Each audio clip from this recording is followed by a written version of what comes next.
মাঝে মাঝে কি আপনারও মনে হয় জীবনের কোনো অর্থ নেই? ব্যক্তি জীবনে আমাদের সকল কাজকর্মকে একটা সময় গিয়ে যেন পয়েন্টলেস মনে হয়। এমন যদি আপনারও মনে হয়, তাহলে স্বাগতম আপনাকে শূন্যতাবাদের এই নিখিল সমুদ্রে।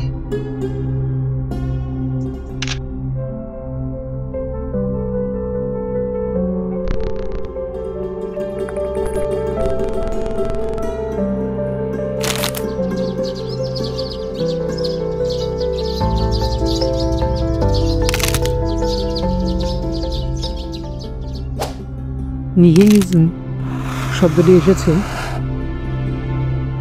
গ্রিক শব্দ নিহিল থেকে, যার অর্থ কিছুই নেই বা অ্যাবসলিউট এমপ্টিনেস।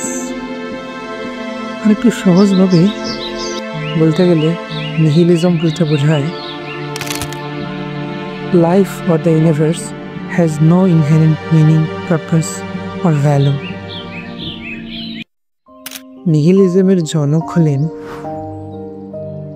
German philosopher Friedrich নিটশে। তার বিখ্যাত উক্তি গড ইজ ডেড। নিটশে তার এই দর্শন প্রচারের দরুন শুধু ধর্মতত্ত্বকেই বাতিল করেননি, বরঞ্চ হিউম্যান মরালিটি ও ভ্যালুর উৎসকেও শূন্য করে দিয়েছেন। নিহিলিজম মূলত তিনটি তত্ত্বের উপর প্রতিষ্ঠিত: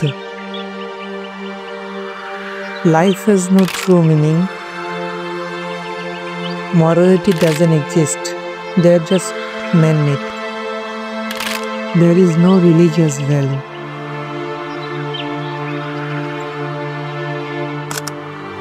বাংলা সাহিত্য কবিতাতেও এর ছাপ স্পষ্ট।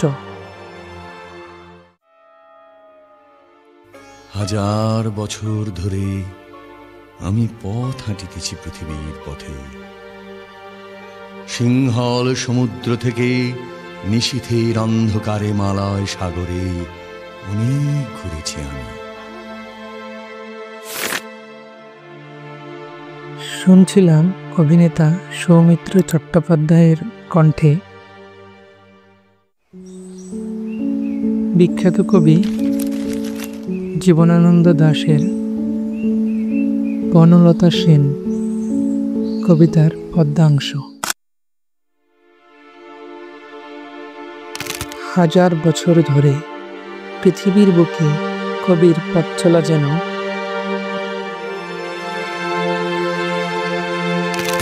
নিহিলিজমের অন্তহীন অর্থহীন যাত্রার কথা বলে। তাহলে জীবন নামে উপন্যাসে সবটুকুই কি অর্থহীন? আর এখানেই এন্ট্রি নেয় প্রোটাগনিস্ট আলবার্ট ক্যামুস, দ্য অ্যাবসার্ডিজম।